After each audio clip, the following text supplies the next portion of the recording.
चलो,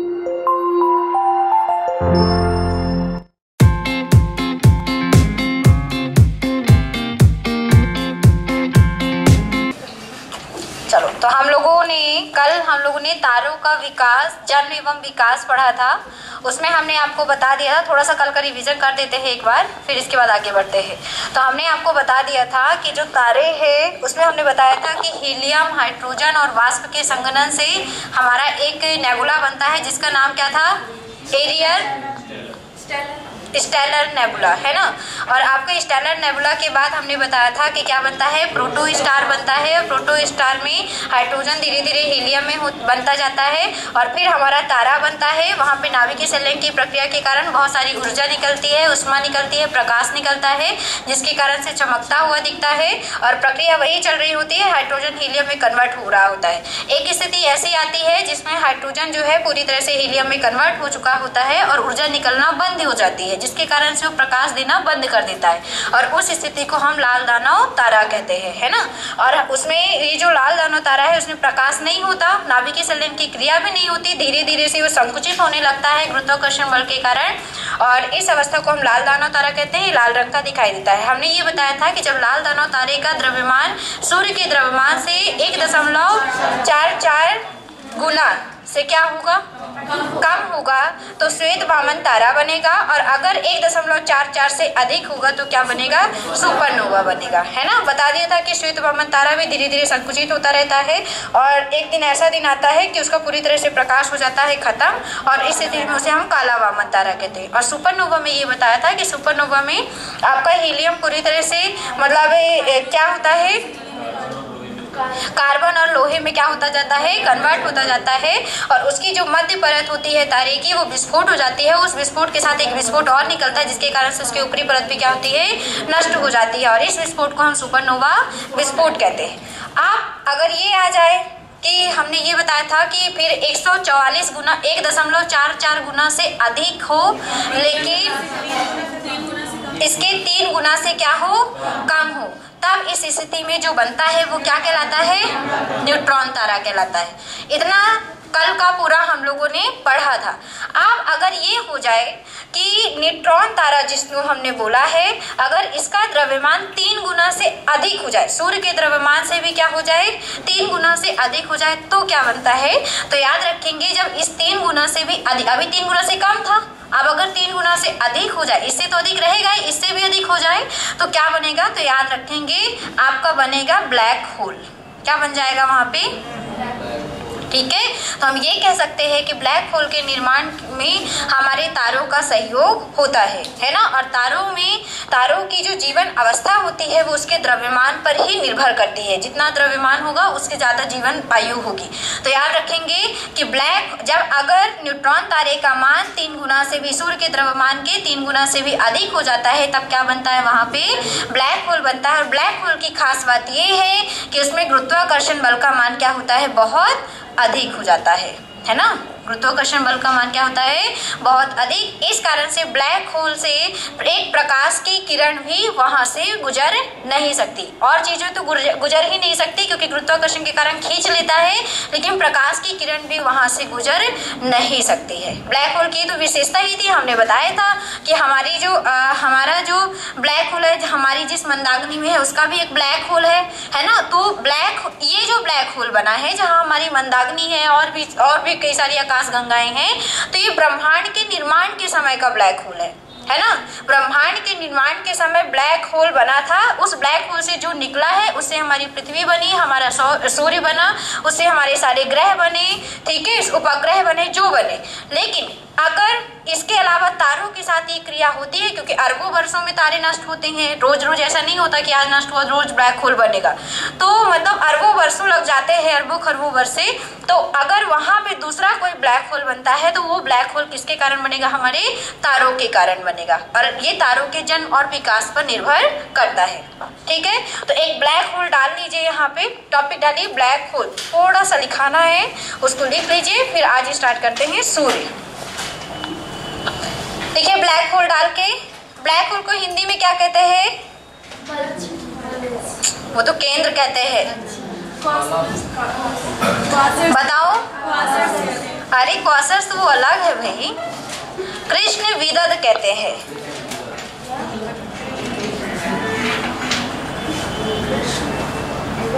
विदद विवद होता है, विवद होता है, सॉरी। चलो लिखो बीवर लिखिए। यदि सुपरनोवा विस्फोट के पश्चात, लिखिए ब्लैक होल पे जल्दी से, फिर आज सूर्य स्टार्ट करें, खत्म करना है इसको आज। यदि सुपरनोवा विस्फोट के पश्चात शेष बचे भाग का द्रव्यमान, यदि सुपरनोवा विस्फोट के पश्चात बचे शेष भाग का द्रव्यमान सूर्य के द्रव्यमान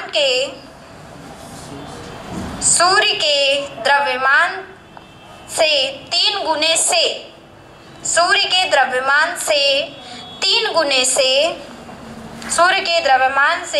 गुने से अधिक होता है, सूर्य के द्रव्यमान से 3 गुने से अधिक होता है, तो वह ब्लैक होल में परिवर्तित हो जाता है।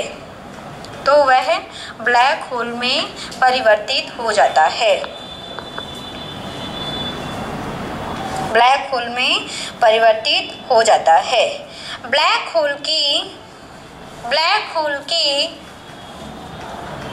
होल में लिखिए, ब्लैक होल में गुरुत्वाकर्षण बल की मात्रा इतनी अधिक होती है, ब्लैक होल में गुरुत्वाकर्षण बल की मात्रा इतनी अधिक होती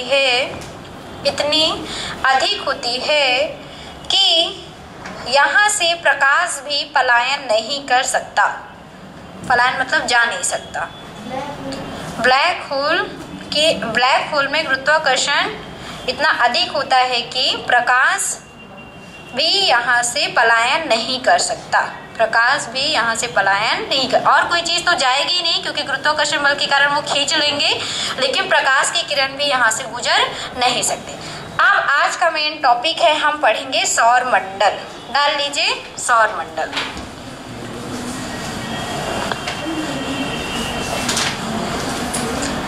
सौर मंडल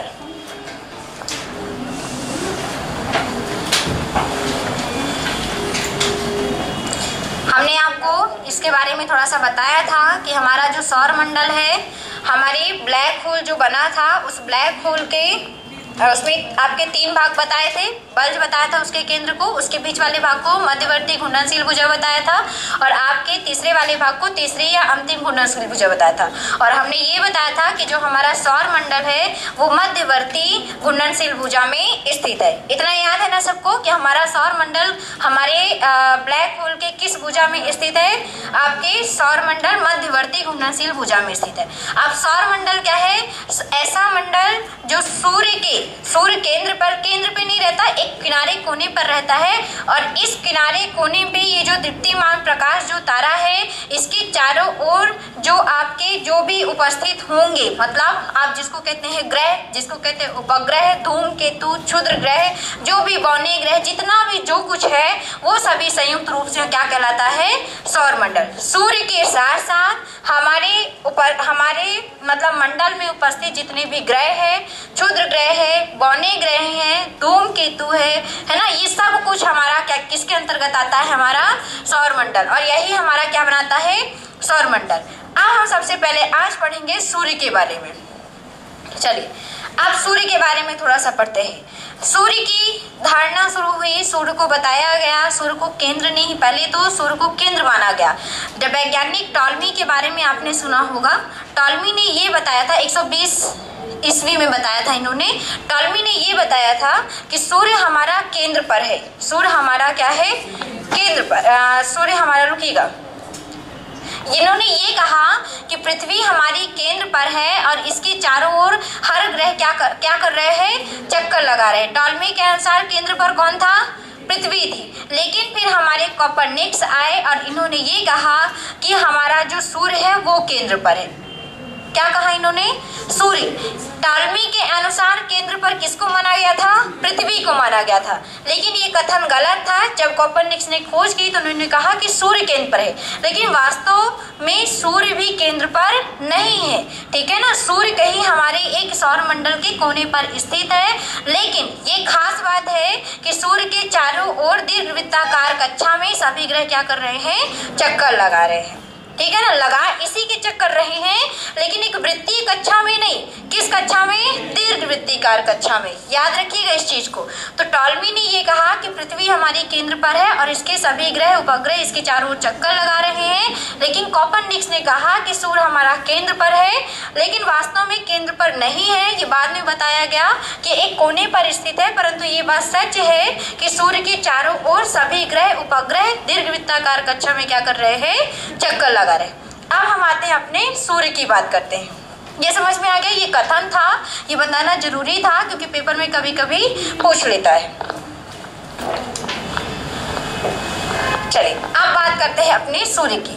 सूर्य जो है हमारी आकाश गंगा का नाम मंदाकिनी है ना। हमारी आकाश गंगा के एक किनारे पर लगभग 30,000 प्रकाश वर्ष की दूरी पर स्थित है। कितनी प्रकाश वर्ष? लगभग 30,000 प्रकाश वर्ष की दूरी पर हमारी मंदाकिनी के किसी कोने पे 30,000 प्रकाश वर्ष की दूरी पर स्थित है। जो सूर्य है ये बहुत ही अधिक घनत्व वाला द्रव्यमान वाला एक पिंड है, लेकिन इसे हम सूर्य को हम तारा कहते हैं। तारे की डेफिनेशन ये रखी गई थी कि ऐसा कोई भी पिंड जिसमें खुद की ऊर्जा होती है, खुद की चमक होती है, वो तारा कहलाता है। तो तारे, सूर्य को हम क्या कहते हैं? तारा, क्योंकि सूर्य में भी खुद की ऊर्जा है, खुद की चमक है और ये बहुत तेजी से प्रकाश देता है। इस कारण से हम इसे तारे के श्रेणी में रखते हैं। हम इसे ग्रह नहीं कर सकते, ग्रह कोई भी चमक नहीं देते हैं, ठीक है, तारे चमक देते हैं। तो याद रखेंगे कि सूर्य को क्या कहते हैं? हम तारा मानते हैं और ये हमारी मंदाकिनी से लगभग कितनी दूरी पर स्थित है?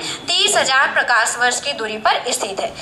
सूर्य का आपको पेपर में ये पूछा जाता है कि सूर्य जो हो गया, समझिएगा यहाँ पे इसके 3 भाग बताए जाते हैं। एक भाग बताया जाता है प्रकाश मंडल, एक भाग बताया जाता है आपका वर्णमंडल और एक भाग बताया जाता है कोरोना।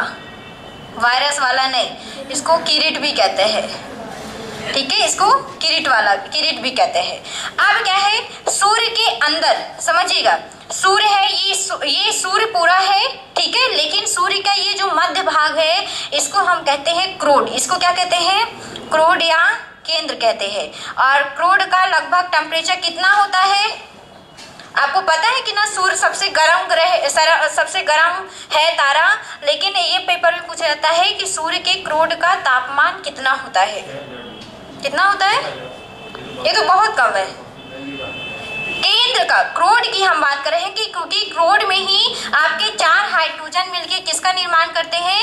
हीलियम का। कितने हाइड्रोजन मिलके? 4 हाइड्रोजन मिलके हीलियम का निर्माण करते हैं। मतलब हम ये कह सकते हैं कि इसमें नाभिकीय संलयन की प्रक्रिया हो रही है और नाभिकीय संलयन की प्रक्रिया के होने के कारण इसमें बहुत ज्यादा तापमान होता है, इसमें बहुत ज्यादा इसमें चमक इसीलिए होती है।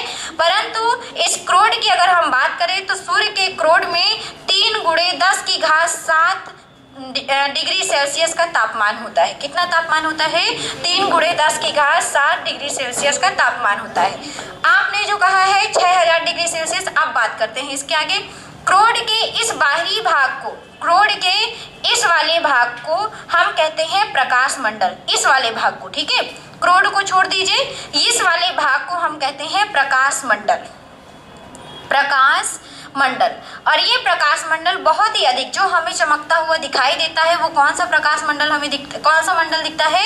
प्रकाश मंडल दिखता है। और इस प्रकाश मंडल का तापमान होता है 6000 डिग्री सेल्सियस। ये याद रहेगा। जो हम देखते हैं सूर्य का जो चमकता हुआ भाग, वो हमें क्रोड नहीं दिखता, ठीक है, हमें क्या दिखता है? वो प्रकाश मंडल दिखता है उसका, जिसका तापमान कितना होता है?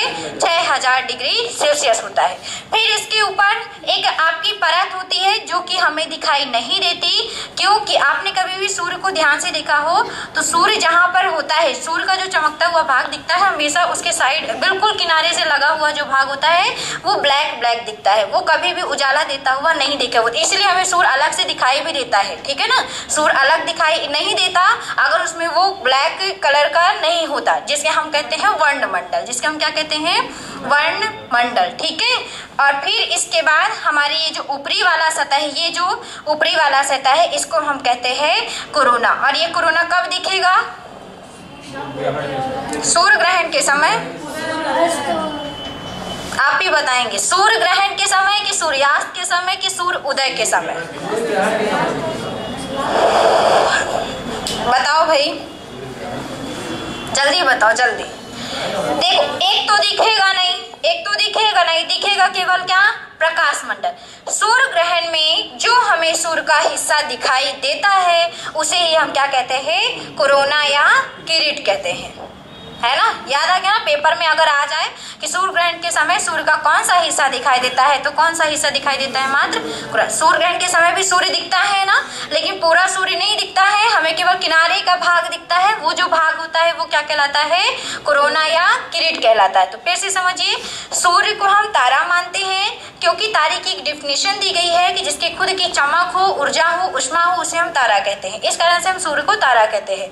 सूर्य हमारी मंदाग्नि के लगभग 30,000 प्रकाश वर्ष दूरी पर स्थित है। सूर्य में नाभिकीय संलयन की प्रक्रिया होती है। इसमें 4 हाइड्रोजन मिलकर हीलियम का निर्माण करते हैं, जिसके कारण से इसमें बहुत अधिक तेजी से ऊष्मा निकलती है और यही ऊष्मा हमारे प्रकाश के रूप में हमें दिखाई देती है। इसके बाहरी परत जो हमें चमकती हुई दिखाई देती है सूर्य की, उसे हम प्रकाश मंडल कहते हैं और प्रकाश मंडल का तापमान लगभग 6000 डिग्री सेल्सियस होता है। और इसका जो सूर्य का जो केंद्र होता है वो क्रोड कहलाता है। क्रोड का तापमान लगभग 3 × 10⁻7 डिग्री सेल्सियस होता है। इस प्रकाश मंडल के बाहर एक परत होती है जो कि हमें दिखाई नहीं देती है, जिसके कारण से हम सूर्य को देख पा रहे हैं। वो क्या है? आपका वर्णमंडल। और सूर्य ग्रहण के समय जो सूर्य का हिस्सा दिखाई देता है उसे हम कोरोना या क्या कहते हैं? किरीट कहते हैं। इतना समझ में आ गया सबको? अब बात करते हैं सूर्य के आगे की भाग की। हमने ये बताया था आपको कि सूर्य जो है हमारी मंदाग्नि के केंद्र का चक्कर लगाता है। बताया था हमने कि सूर्य जो है हमारी मंदाग्नि के केंद्र के चारों ओर चक्कर लगाता है और ये जो चक्कर लगाता है वो कितने वर्षों में पूर्ण होता है? सूर्य मंदाग्नि के चारों ओर चक्कर लगा रहा है और ये जो चक्कर है 25 करोड़ वर्ष में कंप्लीट करता है और इस वर्ष को ही हम कहते हैं कॉस्मिक वर्ष। ये हम पहले पढ़ा चुके हैं, इसलिए दोबारा सुन लीजिए कि सूर्य जो है हमारे मंदाग्नि के केंद्र के चारों ओर चक्कर लगाता है और किसी का चक्कर नहीं लगाता। ठीक है, और ये जो है आपका लगभग ये जो पूरा चक्कर है वो 25 करोड़ वर्ष में पूरा होता है और इसे ही हम क्या कहते हैं? कॉस्मिक वर्ष कहते हैं। अब सूर्य का जो ये मंडल है, सूर्य का ये प्रकाश मंडल है, यहाँ पे छोटे छोटे धब्बे नुमा संरचना भी दिखाई देते हैं।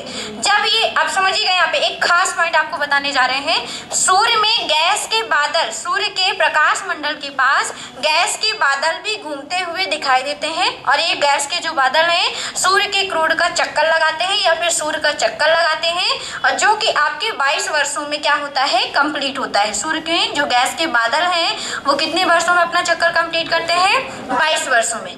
पहले 11 वर्षों में ये जो धब्बा होता है, ये जो हमने गैस का बादल बताया है, वो धीरे धीरे बढ़ता है और उस 11 वर्ष के बाद ये फिर धीरे धीरे क्या होता है?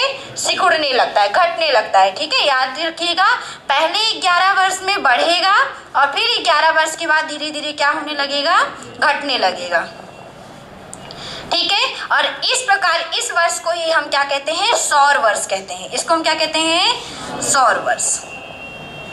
कॉस्मिक वर्ष ये होगा। ठीक है, सौर वर्ष ये होगा। और आपके इसी गैस के बादलों में जब ये क्रिया होती है और जब आपके ये गैस के धब्बे हमारे प्रकाश मंडल में पृथ्वी से भी जब दिखाई देने लगते हैं, तब इनसे आपको याद रखना है कि इनसे चुंबकीय किरणें निकलती हैं। क्या निकलती हैं? चुंबकीय किरणें। ये पॉइंट याद रखना है कि इनसे चुंबकीय किरणें निकलती हैं और ये चुंबकीय किरणें हमारे पृथ्वी पर पड़ती हैं, जिसके कारण से हमारे पृथ्वी में चुंबकीय झंझावात उत्पन्न होता है। मतलब क्या हुआ चुंबकीय झंझावात का मतलब? बताइए, चुंबकीय झंझावात में क्या होगा? चक्रवात जो आते हैं। बताओ भाई। बिल्कुल, जो तूफान आते हैं, जो चक्रवात आते हैं, ये चुंबकीय क्षेत्र, ये चुंबकीय जो किरणें निकलती हैं वो डायरेक्टली हमारी पृथ्वी पे पड़ती हैं, जिसके कारण से हमारी पृथ्वी को झटका लगता है। और चुंबकीय झंझावात, या मतलब कि हम कह सकते हैं जो चक्रवात हमारे आते हैं, तूफान आते हैं, वो इसी के कारण आते हैं। क्लियर हो गया। पेपर में अभी एनटीपीसी का जो पेपर चल रहा है, इससे एक क्वेश्चन ये आया था कि बताइए हमारे समुद्र में जो ज्वार भाटा आता है वो किसके कारण आता है? इसी के कारण नहीं, इसके कारण केवल तूफान आएगा, है ना। हम पूछ रहे हैं ज्वार भाटा क्यों आता है? पृथ्वी की सतह के नीचे क्या है, विस्फोट लगा है? हाँ, नहीं, उसके कारण ज्वार भाटा नहीं आता, उसके कारण भूकंप आता है। प्लेटें जब खिसकती हैं, प्लेट वो चंद्रमा और सूर्य के दोनों के कारण आता है ना। जो समुद्रों में ज्वार भाटा आता है, फिर आगे जब पढ़ाएंगे आपको ज्योग्राफी तब उसमें बताएंगे, अभी कॉस्मोलॉजी के लिए इतना काफी है ना। तो वो उसके कारण आता है। तो मतलब ये कह रहे हैं कि पढ़ना इसलिए जरूरी हो गया है क्योंकि यहाँ से भी क्वेश्चन आता है ना। अब एनटीपीसी का क्वेश्चन ही था कि बताइए ज्वार भाटा क्यों आते हैं, और उसमें 4 ऑप्शन मिलते जुलते इतना ज्यादा थे कि सूर्य में जो आपके सूर्य के कारण है, चंद्रमा के कारण है, दोनों के कारण है, और कुछ अधिकता विधिकता भी था कि किसके अधिकता के किसकी कमी से।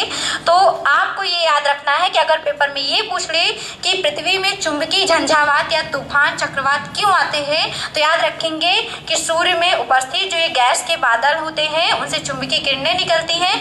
डायरेक्टली अगर यहाँ पे सूर्य ऑप्शन है तो सूर्य से लग जाइए क्योंकि सूर्य से ही आ रहा है, और अगर आ रहा है सूर्य में उपस्थित गैसीय धब्बों के कारण तो फिर गैसीय धब्बा लगाएंगे। क्लियर हो गया। वो ऑप्शन पे डिपेंड करता है कि आपको ऑप्शन क्या मिला है। तो अगर गैसीय धब्बा, सूर्य में उपस्थित गैसीय धब्बा ऑप्शन में है तो सूर्य में उपस्थित गैसीय धब्बा ही लगाएंगे, क्योंकि गैसीय धब्बों के कारण ही जब ये दिखाई देते हैं तो इनसे चुंबकीय किरणें निकलती हैं जो कि हमारे पृथ्वी पे पड़ती हैं, और चुंबकीय झंझावात हमारे पृथ्वी पर आता है। क्लियर हो गया सबको? इतना सबको क्लियर हो गया। सूर्य का व्यास पूछा जाता है, तो आप बताइए सूर्य का व्यास कितना होता है? 32 लाख 32,87,000 क्या बता रहे हो? सूर्य का जो व्यास होता है 13,92,000 होता है। कितना होता है? लगभग 13,92,000 होता है। क्लियर हो गया सबको? चलिए थोड़ा सा आप सूर्य के बारे में फिर से एक बार बता रहे हैं, ध्यान से सुनिएगा, इसके बाद फिर आपको दिखाते हैं।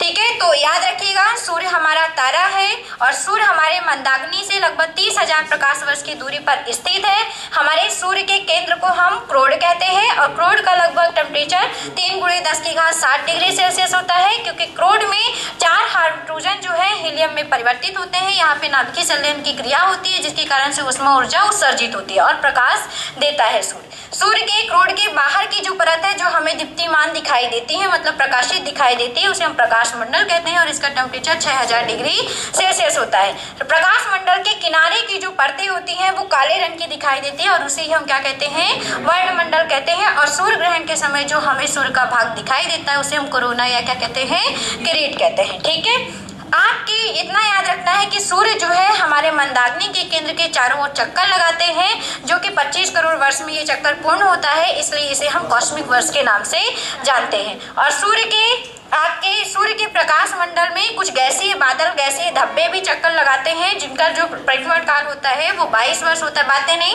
22 वर्ष होता है, इसे हम सौर वर्ष कहते हैं। पहले 11 वर्षों में ये सौर धब्बे बढ़ेंगे और 11 वर्षों में क्या होंगे? घटेंगे। ठीक है, और इतना याद रखिएगा कि जो हमारे सूर्य का व्यास है लगभग 13,92,000 वर्ग किलोमीटर है। कितना है? सॉरी, वर्ग किलोमीटर नहीं, किलोमीटर है ना। हो गया, उधर का रहने दो, 1000 तक ही याद कर लो, काफी है। 13,92,000 किलोमीटर है। पेपर में एक क्वेश्चन और आता है, क्यों बातें कर रहे हो भाई? जब समझा रहे हैं ना, बीच में डिस्टर्ब होता है तो समझ में नहीं आता। सौर मंडल ये पूछा जाता है कि सूर्य से जो प्रकाश है पृथ्वी में कितने मिनट में, कितने घंटों में पहुंचता है? तो बताइए। 8 मिनट 16.6 सेकंड में पहुंचता है। ठीक है, सूर्य से आने वाला जो प्रकाश है पृथ्वी में कितने मिनट में पहुंचता है? 8 मिनट 16.6 सेकंड। सबको क्लियर हो गया सूर्य? चलिए लिखिए सूर्य डाल के, पहले सौर मंडल डाल के लिखिए। सौरमंडल डाला होगा ना, लिखिए इस पे। सूर्य के चारों ओर चक्कर लगाने वाले, सूर्य के चारों ओर, सूर्य के चारों ओर चक्कर लगाने वाले, सूर्य के चारों ओर चक्कर लगाने वाले विभिन्न ग्रह, क्षुद्र ग्रह, विभिन्न ग्रह, क्षुद्र ग्रह, बौने ग्रह, विभिन्न ग्रह, क्षुद्र ग्रह, बौने ग्रह, धूमकेतु, क्षुद्र ग्रह, बौने ग्रह, धूमकेतु, उल्कापिंड, उल्कापिंड, उल्कापिंड, इन सभी समूह को सौरमंडल कहते हैं। इन सभी के समूह को सौरमंडल कहते हैं। इन सभी के समूह को सौरमंडल कहते हैं। इन सभी के समूह को सौरमंडल कहते हैं। अब पहला नंबर डालिए सूर्य, पहला नंबर डालिए सूर्य, लिखिए सूर्य पे। सूर्य सौरमंडल का प्रधान है, मुख्य है, मतलब सूर्य सौरमंडल का मुख्य तारा है, ऐसा लिख लीजिए। सौरमंडल का मुख्य तारा है, सूर्य सौरमंडल का मुख्य तारा है, जिसका व्यास लगभग, जिसका व्यास लगभग, जिसका व्यास लगभग 13 लाख, जिसका व्यास लगभग 13,92,000 किलोमीटर है, 92,000 किलोमीटर है। वर्ग किलोमीटर नहीं लिखेगा, किलोमीटर ही लिखना है। सूर्य का व्यास लगभग 13,92,000 किलोमीटर है, जो पृथ्वी के व्यास का, जो पृथ्वी के व्यास का लगभग 110 गुना है, जो पृथ्वी के व्यास का लगभग 110 गुना है।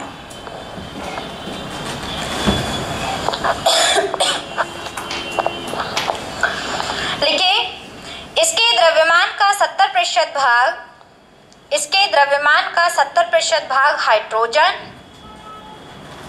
इसके द्रव्यमान का 70% भाग हाइड्रोजन, 70% भाग इसके द्रव्यमान का हाइड्रोजन, 28% भाग हीलियम, 70% भाग हाइड्रोजन, 28% भाग हीलियम तथा 2% ही बचेगा ना, 2% भाग अन्य पदार्थ होते हैं, 2% भाग अन्य पदार्थ होते हैं। इसके द्रव्यमान का 70% भाग हाइड्रोजन, 28% भाग हीलियम तथा 2% अन्य पदार्थ होते हैं।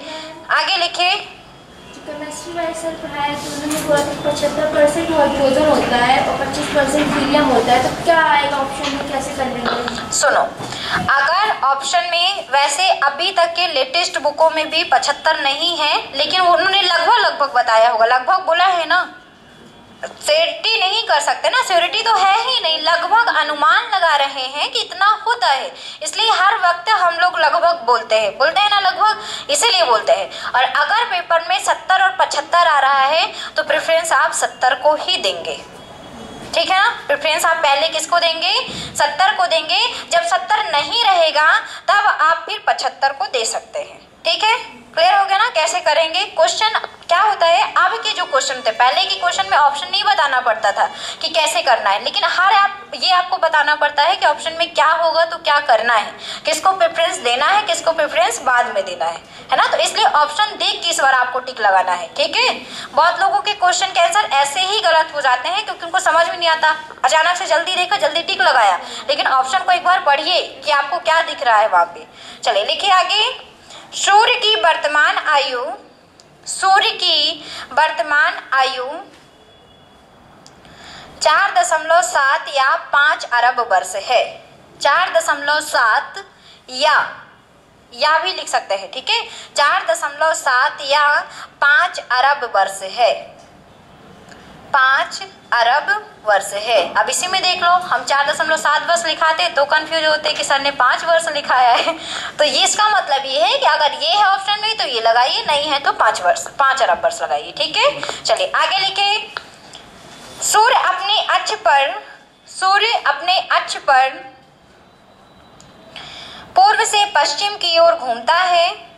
सूर्य अपने अक्ष पर पूर्व से पश्चिम की ओर घूमता है तथा मंदाग्नि के केंद्र के चारों ओर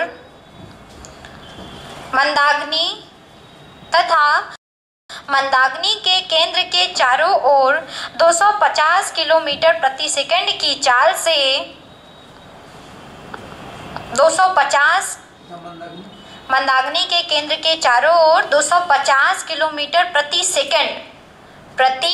सेकंड की चाल से 25 करोड़ वर्ष में प्रति सेकंड की चाल से 25 करोड़ वर्ष में चक्कर को पूरा करता है। 25 करोड़ वर्ष में चक्कर को पूरा करता है और इस वर्ष को कॉस्मिक वर्ष कहते हैं। कॉस्मिक का मतलब ब्रह्मांड वर्ष कहते हैं, कॉस्मिक वर्ष कहते हैं। इस वर्ष को क्या कहते हैं? कॉस्मिक वर्ष या ब्रह्मांड वर्ष कहते हैं। कॉस्मिक वर्ष या ब्रह्मांड वर्ष कहते हैं। लिख लिया सबने? चलिए अब लिखिए सूर्य, स्टार पॉइंट बना के लिखिए तो ज्यादा समझ में आए। लिखिए सूर्य के केंद्रीय भाग क्रोड कहलाता है। सूर्य का केंद्रीय भाग क्रोड कहलाता है। सूर्य का केंद्रीय भाग क्रोड कहलाता है। इसका तापमान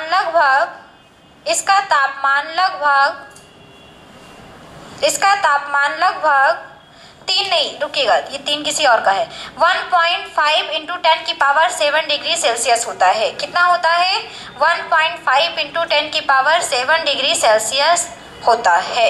लगभग 1.5 इंटू 10 की पावर 7 डिग्री सेल्सियस होता है। अब आगे लिखेंगे सूर्य के मंडल। सूर्य के मंडल, कमंडल नहीं लिख लेना, मंडल लिखना है, ठीक है? सूर्य के मंडल लिखिए। इसमें सूर्य के मंडल में सूर्य के मुख्यतः 3 मंडल हैं। सूर्य के मुख्यतः 3 मंडल हैं: प्रकाश मंडल, वर्णमंडल, कोरोना। तीनों के नाम लिख लीजिए। प्रकाश मंडल, वर्णमंडल, कोरोना। कोरोना को क्या कहते हैं? किरीट भी कहते हैं, किरीट। चलिए लिखिए प्रकाश मंडल डाल के, फोटोस्फीयर कहते हैं इंग्लिश में, फोटोस्फीयर। प्रकाश मंडल डालिए, प्रकाश मंडल, फोटोस्फीयर लिखे, बोले, लिखिए। सूर्य के प्रकाशित सतह को प्रकाश मंडल कहते हैं। सूर्य के प्रकाशित सतह को प्रकाश मंडल कहते हैं। सूर्य के प्रकाशित सतह को प्रकाश मंडल कहते हैं। इसका तापमान लगभग, सूर्य के प्रकाशित भाग को या मंडल को, सतह को प्रकाश मंडल कहते हैं। इसका तापमान लगभग 6000 डिग्री सेल्सियस, लगभग 6000 डिग्री सेल्सियस तक होता है। इसका तापमान लगभग 6000 डिग्री सेल्सियस तक होता है। इस भाग में गैसों के धब्बे पाए जाते हैं। इस भाग में गैसों के धब्बे पाए जाते हैं। गैसों के धब्बे पाए जाते हैं।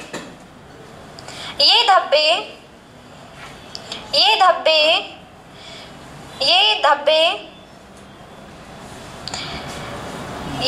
22 वर्ष में अपना एक पूर्ण चक्र, ऐसा लिखिएगा, 22 वर्ष में चक्र पूर्ण करते हैं, अपना चक्र पूर्ण करते हैं। 22 वर्ष में चक्र पूर्ण करते हैं। ये धब्बे 22 वर्ष में अपना चक्र पूर्ण करते हैं। पहले 11 वर्षों में, लिखे, चक्र पूर्ण करते हैं। पहले 11 वर्षों में यह धब्बा बढ़ता है। पहले 11 वर्षों में यह धब्बा बढ़ता है, यह धब्बा बढ़ता है तथा बाद के 11 वर्ष में यह धब्बा घटता है। पहले के 11 वर्षों में यह धब्बा बढ़ेगा और बाद के 11 वर्षों में धब्बा घटेगा। इसे ही सौर चक्र कहते हैं। इसे ही सौर चक्र कहते हैं। इसे ही सौर चक्र कहते हैं। इसे ही सौर चक्र कहते हैं। सौर चक्र भी कहते हैं। जब इसके चक्र कंप्लीट होते हैं उसे सौर चक्र कहते हैं। और ये जो धब्बा दिखता है इसे हम सौर कलंक कहते हैं। ठीक है, लिख लीजिए, इस धब्बे को सौर कलंक कहते हैं। सौर कलंक। धब्बा मतलब कलंक ना, इसे सौर कलंक कहते हैं। मैम सौर चक्र, सौर धब्बा। अरे अभी समझा रही हूँ, समझ ही नहीं रहे हो। जो चक्र 22 वर्ष में पूर्ण करते हैं कि 11 वर्ष में पहले बढ़ेंगे, 11 वर्ष में घटेंगे, ये चक्र जो है ये सौर चक्र कहलाएगा। और ये जो धब्बे हैं जो ये कर रहे हैं वो सौर कलंक कहलाएंगे। आ गया? जब सुनना ही नहीं है तो कैसे समझोगे। चलिए लिखिए आगे। जब सूर्य की सतह पर यह धब्बा दिखाई देता है, लिखिए, जब सूर्य की सतह पर यह धब्बा दिखाई देता है, जब सूर्य की सतह पर यह धब्बा दिखाई देता है, उस समय पृथ्वी पर चुंबकीय झंझावात, चुंबकीय झंझावात, मैग्नेटिक स्ट्रोम, इंग्लिश में कहेंगे मैग्नेटिक स्ट्रोम, चुंबकीय झंझावात उत्पन्न होते हैं। जब यह सूर्य की सतह पर दिखाई पड़ता है उस समय पृथ्वी पर चुंबकीय झंझावात उत्पन्न होते हैं। मतलब चक्रवात आएंगे, तूफान आते हैं। ठीक है, चलिए अब आगे लिखिए क्रोमोस्फीयर, वर्णमंडल। अगला लिखिए, ताप बताई है ट्रेन का, कितना बताई थी? क्या लिखा है? सूर्य का ताप। सूर्य का ताप नहीं, सूर्य के केंद्र का ताप। क्या बोल रहे हो? भाई सूर्य के केंद्र का ताप। हाँ, गूगल में बताना 15.7 into 10⁶। रहने दो, जो बता रहा है गूगल में, हम गूगल का भी विश्वास नहीं करते। चलो, हम ये नहीं करें गूगल से बढ़ के हैं, लेकिन हम गूगल का विश्वास नहीं करते क्योंकि मेरे बायोलॉजी के इतने क्वेश्चन के आंसर गलत आते हैं कि हमको भरोसा उठ गया है गूगल से। अब समझ में, गूगल में इंसान ही डालता है ना, इंसान गलत हो सकता है ना। चलो अब डालो वर्णमंडल, उसकी बातें मुझसे मत करो, मेरी लड़ाई है गूगल से। लिखो वर्णमंडल डाल के। लिखिए, प्रकाश मंडल के किनारे, प्रकाश मंडल के किनारे प्रकाशमान नहीं होते हैं। प्रकाश मंडल के किनारे प्रकाशमान नहीं होते हैं। प्रकाश मंडल के किनारे प्रकाशमान नहीं होते हैं क्योंकि प्रकाश मंडल के किनारे प्रकाशमान नहीं होते हैं क्योंकि सूर्य का वायुमंडल, सूर्य का वायुमंडल प्रकाश को अवशोषित कर लेता है। क्योंकि सूर्य का वायुमंडल प्रकाश को अवशोषित कर लेता है, प्रकाश को अवशोषित कर लेता है। इस भाग को वर्णमंडल कहते हैं। इस भाग को वर्णमंडल कहते हैं। इस भाग को वर्णमंडल कहते हैं। जो हमारे प्रकाश मंडल का किनारा है वो चमकता हुआ दिखाई नहीं देता है क्योंकि इसका जो वायुमंडल है वो प्रकाश को अवशोषित कर लेता है और इस भाग को हम क्या कहते हैं? वर्णमंडल। अब तीसरा लिखिए कोरोना, किरीट, कोरोना या किरीट। लिखिए, सूर्य ग्रहण के समय, सूर्य ग्रहण के समय, सूर्य ग्रहण के समय सूर्य का दिखाई देने वाला भाग कोरोना या किरीट कहलाता है।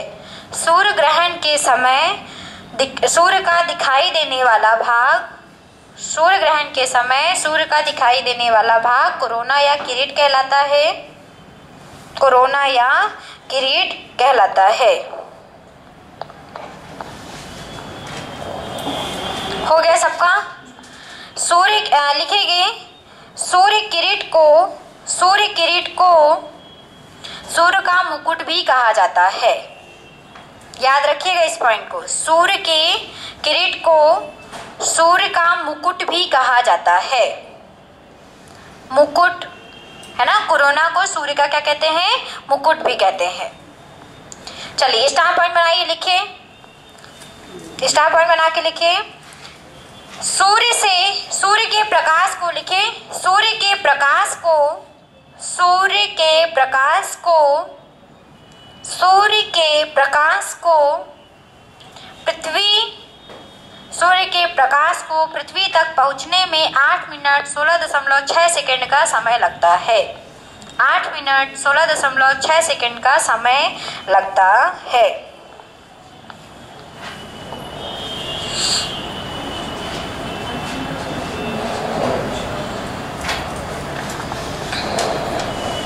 हो गया सबका? चलिए अब आते हैं अपने ग्रह में। डाल लीजिए ग्रह। कितने ग्रह हैं हमारे उसमें सौरमंडल में? 8। 9 नहीं है? किसको हटा दिया? क्यों हटा दिया? बौना ग्रह इसलिए हटा दिया क्योंकि वह ग्रह की परिभाषा में नहीं आ रहा था। अच्छा, ये ग्रह, सूर्य, ब्रह्मांड, इसमें कौन अपने व्यू देता है ये बताओ। ये कौन, मतलब ऐसा क्या होता है, जैसे हम लोग बोलते हैं ना कि सम्मेलन हुआ तो इसमें ये नाम मिला, इसमें वो नाम मिला, तो ऐसा कौन सा सम्मेलन या फिर ऐसी कौन सी संस्था है, जो यूनियन है, जो ये सब करती है? मैंने एक दिन बोला भी था इसका नाम, IAU है ना, astronomical union. International astronomical union ने ग्रह की परिभाषा दी थी। इसका एक सम्मेलन हुआ था जिसको कहते हैं प्राग सम्मेलन। कौन सा सम्मेलन? प्राग सम्मेलन। कब हुआ प्राग सम्मेलन? 2006 में। ठीक है, तो IAU के अनुसार प्राग सम्मेलन में ये बताया, ग्रह की परिभाषा दी गई और ग्रह की परिभाषा ये दी गई कि ऐसा कोई पिंड जिसका खुद का गुरुत्वाकर्षण मान हो, है ना, और वो अपने आप को एक गोल रूप में परिवर्तित कर सके। दूसरा कि उसके आसपास वो सूर्य के केंद्र के चारों ओर चक्कर लगाता हो दीर्घवृत्ताकार कक्षा में। यम भी लगाता था, प्लूटो भी लगाता था, लेकिन खास बात ये थी कि उसका खुद का गुरुत्वाकर्षण मान नहीं था और उसके आसपास बहुत सारे उल्का पिंड वगैरह भी थे। मतलब भीड़ भाड़ उस ग्रह के आसपास नहीं होनी चाहिए। हाँ बिल्कुल, मतलब कि भीड़ भाड़ नहीं होनी चाहिए, किसी और पिंड नहीं आना चाहिए उन ग्रहों के बीच। लेकिन यम के साथ ऐसा था, इसलिए IAU ने यम को क्या कर दिया? हटा दिया।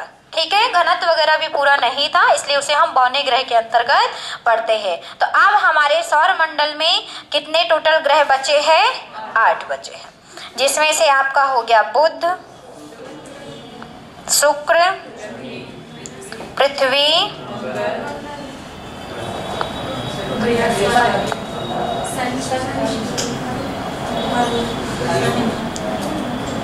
शनि, अरुण, वरुण, ये हमारे 8 ग्रह हैं।